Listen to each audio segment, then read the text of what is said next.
Good morning mga ka-abroad, mga ka abroad. Another day, another vlog na naman tayo dito sa probinsya ng Bicol. At ngayong araw na to, kami ay naninira ng wawasak. Itong dating kuprasa natin ay bubulwasin na, kakahuyin na yung mga dating kahoy. At magagamit natin ito sa ibang mga paggagamitan, lalo-lalo dun sa bubong ng CR. Iba naman kahoy ay gagamitin natin sa paggawa ng kulungan ng manok at bahay kambing. Yung mga yero gagamitin natin pambubong sa bahay kambing. Ito nga pala yung dati naming kuprasan o kuprahan. Dito niluluto dati yung mga niyog. So, nung panahon na mahal pa ang kupras, nung bihira pa yung nagbebenta ng buong niyog.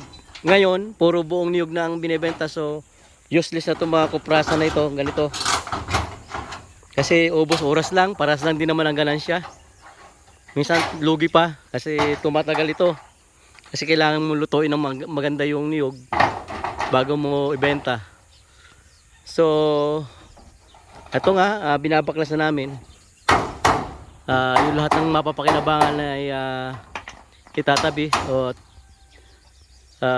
pagdating ng oras ay gagamitin natin sa ibang mga bahay, tulad ng bahay kambing, bahay manok. At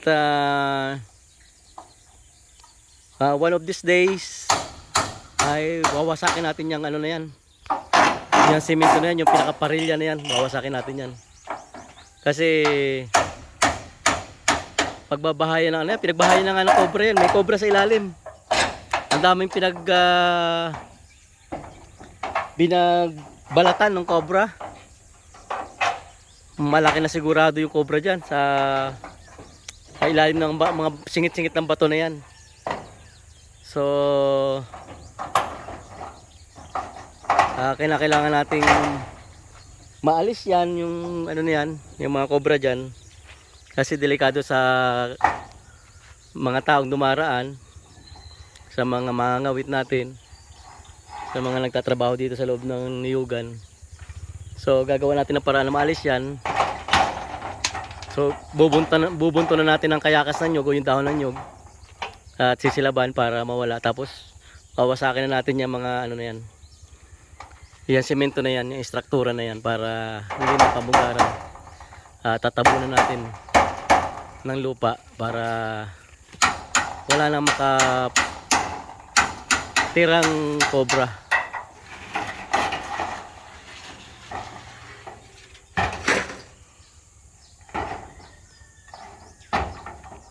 Ayan mga kabro, tapos na namin gibain. Ilang araw namin itinayo yan, oras lang giba. Bye bye kuprasan. Mga ka-abroad, mga ka-ex-abroad, ito na. Inaayos na namin, kinukumpleto na namin yung bubong ng CR.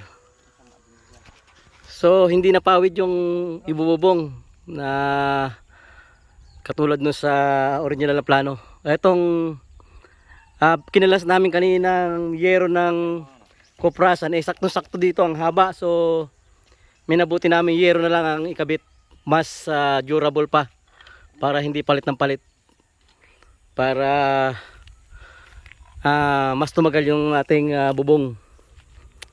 Ayan. So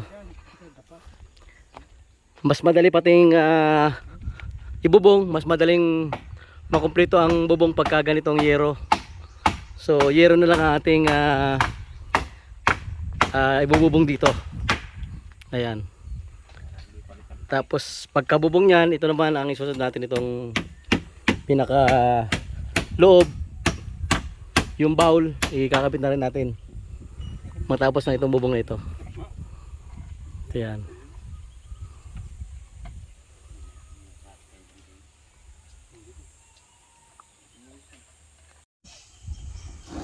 Katanghalian yung pagbububong nila, oh. Kainitan.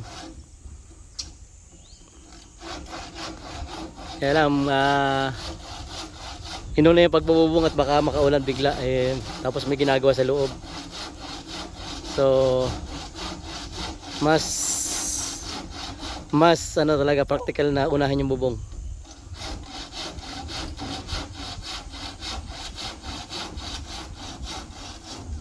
At ang plano sa linggo ay lilipatan na ito.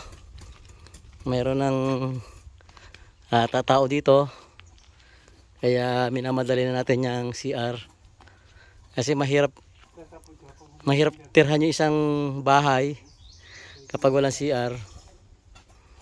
So minamadali na.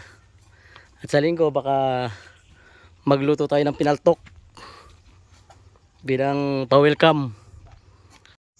Okay mga kabrod, mga ka-exabrod, tapos na naman ang isang araw natin dito sa bukid. Medyo naantala yung aming paggagawa. Gawa ng kami ay binanatan ng tikatik na ulan. Ambon lang pala, ambon, pero malalaki ang patak. Kaya medyo late na kami nakapag flooring. Ayan. Bukas na namin ikakabit yung pinaka-inodoro. Ayan, may abang na. Ayan mga kabrod to. Okay na yan. Bukas na yan kakabit para may pwesto na maayos doon sa bagong flooring na yan. Bukas matigas na yan. Ayan. Naglagay na rin ng step dito para hindi madulas kapag umuulan. Ayan. At ang panahon medyo napakaulap. Ang laki ng ulalin. Ayaw lang ibagsak. Nahihiya pa siya. Pero sabi ng Pag-asa, may pag-asa daw magkaroon ng bagyo ngayong buwan ng Mayo, bago matapos ang buwan ng Mayo.